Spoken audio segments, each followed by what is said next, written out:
Hello guys, Deepavali special snacks recipe பார்க்கலாம். இன்றைக்கி நம்ம பார்க்க போகிறது மிக்சர் தான். அதுக்கு காரா பூந்தி செய்கிறதுக்கு கடலை மாவு 2 கப் எடுத்து சலிச்சு எடுத்துக்கலாம். அதுக்கப்புறமா ஒரு பிஞ்ச் அளவு பேக்கிங் சோடா எடுத்துக்கலாம். ஃபுட் கலர் வந்து ஆப்ஷனல் தான், வேண்டாம்னா ஸ்கிப் பண்ணிக்கோங்க. இதுக்கு தேவையான அளவு உப்பு ஆட் பண்ணிவிட்டு இதை நல்லா மிக்ஸ் பண்ணி விட்டுடலாம். கை வச்சு நல்லா மிக்ஸ் பண்ணிக்கோங்க, கட்டி எதுவும் இல்லாமல். மிக்ஸ் பண்ணதுக்கப்புறமா கொஞ்சம் கொஞ்சமாக தண்ணி விட்டு இது தோசை மாவு பதத்துக்கு நம்ம மிக்ஸ் பண்ணி எடுக்கணும். அப்போ தான் காரா பூந்தி ஊற்றுறதுக்கு கரெக்டாக இருக்கும். ரொம்ப லிக்விடாக இருக்கக்கூடாது. இது கரெக்டான கன்சிஸ்டன்சி இந்தளவு இருக்கலாம்.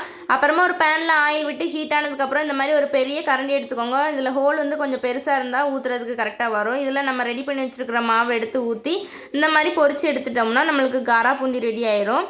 நெக்ஸ்ட்டாக நம்ம ஓமப்பொடி பண்ணுறதுக்கு பேட்டர் ரெடி பண்ணிக்கலாம். அதுக்கு 2 கப் கடலை மாவை சளிச்சு எடுத்துக்கலாம். அது கூட 1/2 கப் அரிசி மாவு ஆட் பண்ணிக்கோங்க. ஓமத்தை இடித்து ஆட் பண்ணிக்கோங்க. உங்களுக்கு ஃப்ளேவருக்கு தக்க எவ்வளோ வேணுமோ ஆட் பண்ணிக்கோங்க. இடித்து ஆட் பண்ணும்போது ஸ்மெல் நல்லாயிருக்கும். தேவையான அளவு சால்ட் ஆட் பண்ணிவிட்டு 1 டேபிள் ஸ்பூன் ஆயில் ஆட் பண்ணிவிட்டு இதை நல்லா மிக்ஸ் பண்ணி எடுத்துடலாம். மிக்ஸ் பண்ணி கொஞ்சம் கொஞ்சமாக தண்ணி விட்டு இந்த மாதிரி கரெக்டான கன்சிஸ்டன்சி வர வரைக்கும் மிக்ஸ் பண்ணிவிட்டு நம்மளோட இடியாப்ப அச்சு இருக்குல்ல, அதோடய கொஞ்சம் பெரிய அச்சாக எடுத்து இந்த மாதிரி முறுக்காக சுட்டு எடுத்துடலாம்.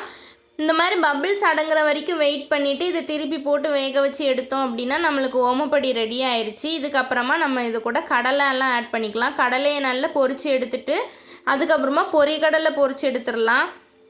இது நம்ம ஃப்ரை ஆகணும்னு வேண்டாம், ஓரளவு ஃப்ரை ஆனால் போதும், அப்போ சாப்பிட நல்லாயிருக்கும். இது பொரிச்சு எடுத்ததுக்கப்புறமா அதுக்கப்புறம் அவல் பொரி ஆட் பண்ணிக்கலாம். அவல் நல்லா ஃப்ரை ஆனதுக்கப்புறம் இதை தனியாக எடுத்து வச்சுக்கலாம். இதுக்கப்புறம் நம்ம கருவேப்பிலை ஆட் பண்ணி பொரிச்சு எடுத்துடலாம். கருவேப்பிலையே நல்லா பொரிஞ்சதுக்கப்புறமா அது லைட் ஹீட் இருக்கும்போதே அது கூட காயப்பொடி ஆட் பண்ணிக்கோங்க. அப்போ தான் ஃப்ளேவரும் ஸ்மெல்லும் நல்லாயிருக்கும்.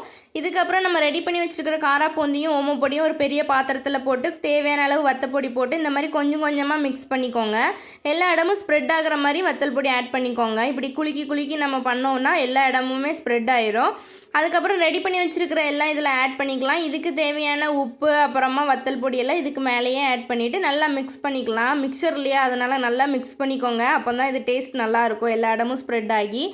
இது அவ்வளோதான், ரெடி ஆயிடுச்சு. கண்டிப்பாக வீட்டில் ட்ரை பண்ணி பாருங்கள், டேஸ்ட் உண்மையாக சூப்பராக இருக்கும். காஃபி கூட இந்த மிக்சர் வச்சு குடிச்சு பாருங்கள், டேஸ்ட்டு சூப்பராக இருந்துச்சு. உங்களுக்கு இந்த வீடியோ பிடிச்சிருந்துச்சு அப்படின்னா லைக் பண்ணுங்கள், சப்ஸ்கிரைப் பண்ணுங்கள், மறக்காமல் பெல் ஐக்கானை கிளிக் பண்ணிக்கோங்க. Bye from Bhavani. Thanks for வாட்சிங்.